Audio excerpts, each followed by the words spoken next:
Hola chicos, para continuar con la teoría del tercer parcial vamos a ver ordenamiento. Y bueno, vamos a ver que ordenar es clasificar de acuerdo a un criterio los elementos de un conjunto. Por lo general el ordenamiento es orden ascendente, orden descendente. Una necesidad en múltiples casos. Imagina lo que sería buscar un número en una guía telefónica no ordenada. Esto lo hablamos en el tutorial de búsqueda. Pues buscar un número en una guía no ordenada pues sería un caos completamente. Habría que buscar número por número hasta encontrarlo. Pero si hay un cierto orden, entonces es más sencillo de encontrarlo.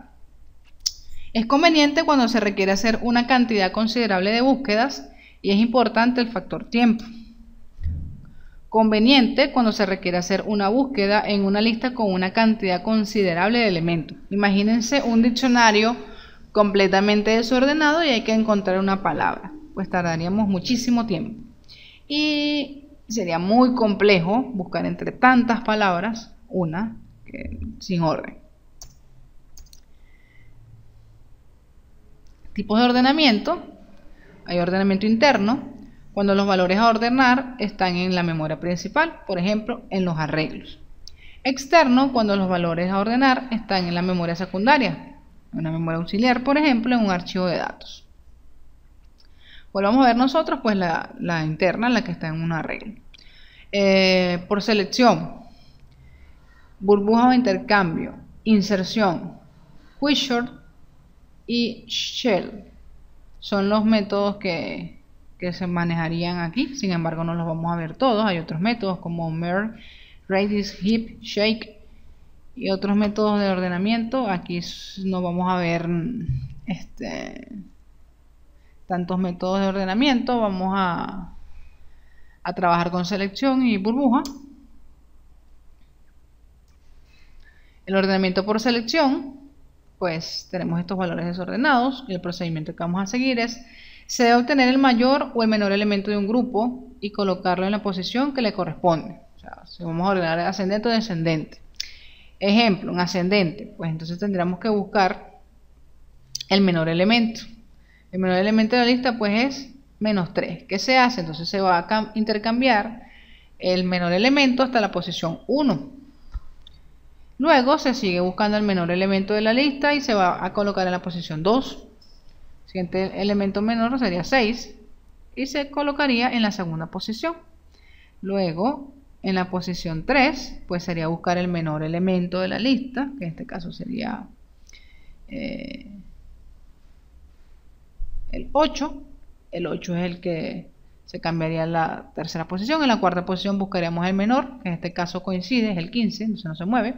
Luego buscaríamos en el resto el menor, que sería el 22. Se intercambia la posición.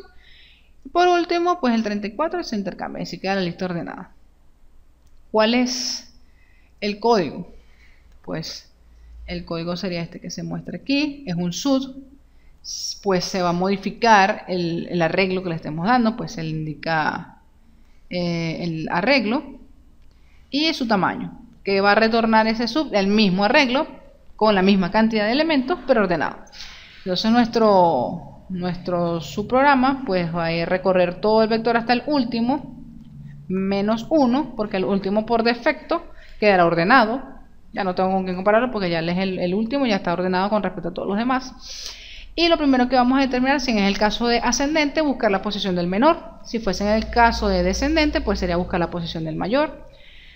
Pues entonces vamos a utilizar una función que determina la posición del menor. Guardamos esa posición y vamos a hacer un intercambio. Al vector en la posición y lo vamos a pasar a una variable temporal. Esta variable temporal no aparece aquí, pero debe estar declarada y debe ser del mismo tipo que son los elementos de ese vector. El vector en la posición y, donde está, pues vamos a pasar desde la posición menor y luego en la posición menor vamos a pasar el temporal. Esto es simplemente un intercambio de variables, se hace mucho en computación 1, no nos vamos a detener a explicar eso. Ahora sí que vamos a explicar la función posición menor. Es una función que retorna la posición del menor elemento en la lista de posiciones. Pues si fue la mayor, lo que va a cambiar en el código sería que sea la posición del mayor y pues en lugar de usar el símbolo de menor, se va a utilizar el símbolo de mayor. La función menor, ustedes ya lo han trabajado, cómo determinar el menor elemento de un arreglo. Pues bueno, damos el arreglo. la posición inicial, la posición final, en la cual queremos ordenar ese arreglo, y pues recorremos el vector que va a ser desde la posición inicial en la que queremos comenzar a ordenar hasta la posición final.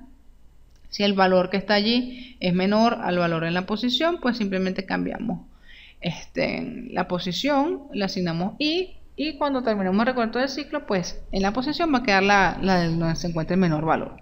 Esta función pues simplemente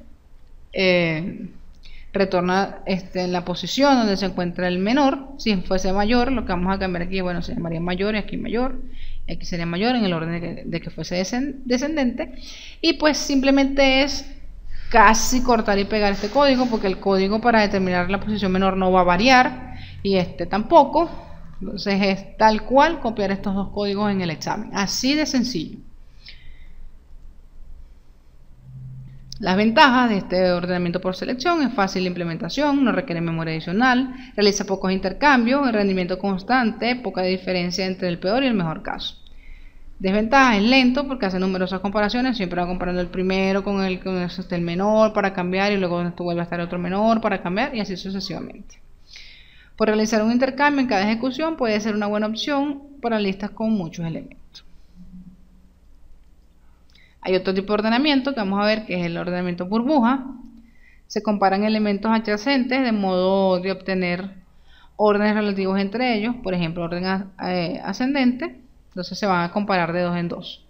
Fíjense que él va a comparar hasta hallar el menor elemento, que en este caso sería 15, pero a su vez va a comparar el 15 con el 32. Y se van comparando los valores entre sí. Bueno, se compara el 25 con el 35, 32 con el 15, entonces se hace un intercambio del 15 y el 32. A su vez el 15 se va a comparar con el 25, se hace un intercambio del 15 con el 25, pero a su vez el 1 se va a comparar con el 25. Una vez que estos ya se han intercambiado, se va a intercambiar el 1 con el 25 y a su vez se va a comparar el 1 con el 15, se van a intercambiar los dos y va a quedar ordenado. Es similar al de selección, pero en vez de comparar 1 a 1 intercambiando 1 a 1, ellos se van comparando los elementos que están uno al lado del otro y se van a ir intercambiando todos a la vez entre sí. Para lo que se van a utilizar en este caso de este ordenamiento, dos ciclos, porque se van a comparar los adyacentes. De igual manera es simplemente memorizar este código tal cual, prácticamente. Vamos a ver el arreglo en el que se va a ordenar sus dimensiones. Dos ciclos, igual que antes, van a ir hasta el último elemento menos 1, porque el último va a quedar ordenado por defecto.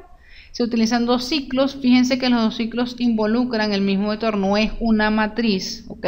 Por el hecho de que hayan dos ciclos no es una matriz, es que ellos se van a ir comparando varios elementos a la vez, por eso es que hay dos ciclos. Y pues se compara el elemento que está en una posición actual con el siguiente para ver si entre ellos dos se van cambiando. Y se utiliza una función intercambio que vamos a ver más adelante. La función intercambio, bueno, en este caso no es una función, es un procedimiento, corrijo, porque va a intercambiar valores. Es un procedimiento que intercambia los valores de dos variables del tipo entero, y es este que se muestra aquí. De igual como la función de determinar el menor valor o el mayor, o mejor dicho la posición, es memorizar en este caso también. Ojo, memorizar, no chuletearse en el examen. Subintercambio, pues va a recibir dos valores que va a intercambiar. ¿Cuáles son esos dos valores que va a intercambiar? Bueno, pues serían el elemento que está en la posición J y el elemento que está en la J más 1. ¿Qué se hace? Igual que se vio en el subprograma de ordenamiento por selección, pues lo que hace es intercambiar. Entonces B, voy a asignar la variable A, y a la variable B le voy a asignar el temporal, porque en la variable temporal estaba A, que cuando se inicializó de una vez al declararse temporal, pues entonces el temporal se guarda A, donde estaba A, como ya está guardado, guardo lo que estaba en B, y a B le asigno lo que estaba en temporal, que era A, y así quedaron intercambiados. La ventaja de este ordenamiento es que es de fácil implementación, no requiere memoria adicional. Desventaja: es muy lento, realiza numerosas comparaciones, realiza numerosos intercambios. Este algoritmo es uno de los más pobres en rendimiento, no es recomendable usarlo. A pesar de que se indica que no es recomendable usarlo, pues es bueno que ustedes lo manejen y lo conozcan. Por lo general yo utilizo el ordenamiento por selección. Cualquier ordenamiento que usted utilice es válido, va a quedar ordenados los elementos, que es lo que se quiere. Y pues no creo que vayan a ser tan estrictos decir utilice tal método, pero sin embargo, como en este semestre han habido tantos cambios, pues yo les aconsejo que se aprendan los dos procedimientos, tanto el de ordenar por burbujas como el de ordenar por selección. Siguiendo la presentación que aparece en el aula virtual, pues cuál debo utilizar, pues debería ser el más eficiente, el que tiene menos intercambios, el que compara menos, el más rápido de ejecución, el más fácil de implementar a razones de cuál utilizar. Pues yo les aconsejaría que utilicen el ordenamiento por selección. Sin embargo, ustedes pueden utilizar el que ustedes quieran, a menos que le indiquen usen tal procedimiento. Esto sí se los voy a dejar de tarea, el siguiente, que son los arreglos bidimensionales, lo vamos a ver por encima. Pues no es más que ordenar una matriz. Se puede ordenar